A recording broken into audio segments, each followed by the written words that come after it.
Okay, guys, I'm here to talk about intros and conclusions and how to write them. They are different. Your introduction should look different to the conclusion, but there are some similarities, and I'm going to go through and write it now for you so you guys can know how to do it. All right? So, where are we? So you guys will have done this, and it's got your essay question, and this is the essay question that I'm going to be using for the example, and it is here. Make sure when you're submitting your draft that your essay question is at the top of the page. It's really important, so make sure you've done that. Then we've got our line of analysis. So these are what our 3 body paragraphs are about. So I'm just going to copy and paste them here so I've got them for reference.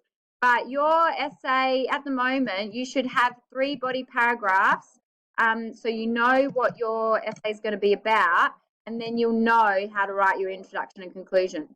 So the first thing that you should do, the opening sentence of your intro should be able to answer the question in 1 sentence, okay? So the question is, how does the director Martin Scorsese use film techniques to reveal the importance in discovering the truth in Shutter Island? In discovering the truth, or is it of discovering the truth? I think it might be that. All right, so what you do in your first question is really simple. It gives us the full details of the text and the author or director, and it pretty much answers the question. So your first sentence for your essay should be something like, or, you know, not exactly this. It can be a variant of this. Martin Scorsese uses a range of techniques to reveal the importance of discovering the truth in the film Shutter Island. Make sure that for film titles, this is in italics, all right? You shouldn't have to refer to the film title again because the question is about the director, not about the film. So from here on in, you'll be just saying Scorsese. You don't need to say Martin Scorsese because you've already said it once. Whenever you refer to the director again, it will just be Scorsese, all right? And make sure you've spelled it right. You've spelled it right because I haven't here. Scorsese. All right, so your next sentences pretty much just unpack your line of analysis, and then you kind of have a little final comment, all right? So Martin Scorsese uses a range of techniques to reveal the importance of discovering the truth in the film Shutter Island. Firstly,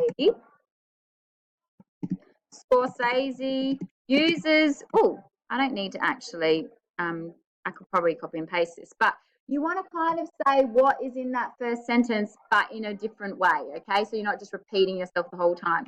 So you'd say, firstly, Scorsese uses or employs, or go to your word bank because you'll be able to find lots of words that you can use. Does everyone need a reminder of where that is? Got to keep an eye on how long this is taking. All right. So go to your word bank in the OneNote, and you can have a look at stuff that you can use to make your writing a bit more varied. Okay, so employs, uses, utilize, applies, whatever. What did I put? Employs. You'd have an idea of some techniques that you write about in your first paragraph, so you might mention that. So I can't remember what Taj did, but I'm just going to say employs cinematography. I've already spelled that wrong. Cinematography and sound in the opening scenes to portray Teddy Daniels' search for, what is he searching for? The truth. Or you could even say something a bit different, like the missing inmate at Shutter Island, at the, what is it? The asylum, the mental institution.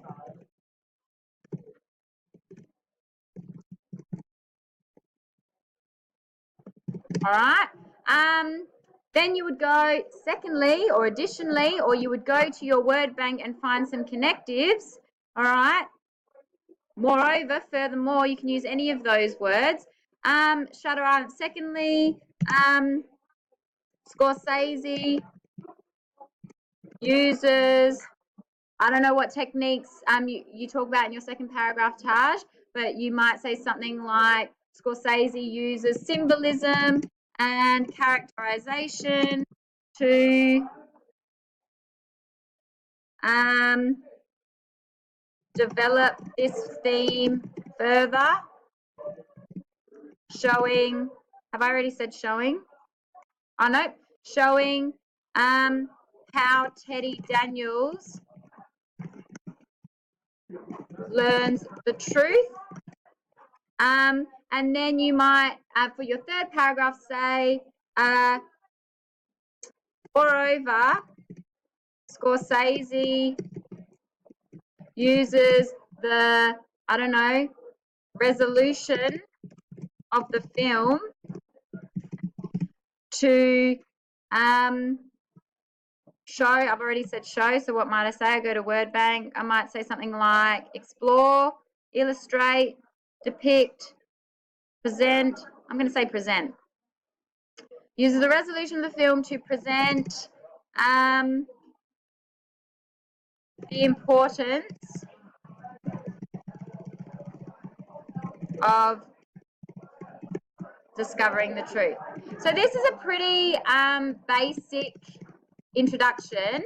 You can choose to write another sentence saying something like, it is through these techniques that something, you know, that this happens. But this is also fine. For your conclusion, and the bell might go in 2 minutes, but I really quickly want to talk about it. You kind of do the same thing, but you speak with a bit more definitiveness about what's going on, all right? So you kind of do these things, but you want to be coming to more of a conclusion about what Scorsese is saying about this theme, okay? Because is he trying to make us think about the importance of the truth, or is he trying to make us think that while the truth is important, sometimes it helps us to escape it, or do we really need to know the truth? That kind of stuff. So those kind of conclusions, those kind of statements need to go in your conclusion, okay? So your conclusion, like, it can't be exactly the same as this, but it is the same structure. You'll have an initial sentence, you have 3 sentences that talk about your 3 body paragraphs that you talk about, and then some sort of definitive statement about the theme. Ultimately, in your conclusion, so ultimately, ultimately Scorsese leaves the audience to think what about your theme, all right? So hopefully what I've just said here will help you craft a strong conclusion, all right? And I'm going to pause it now.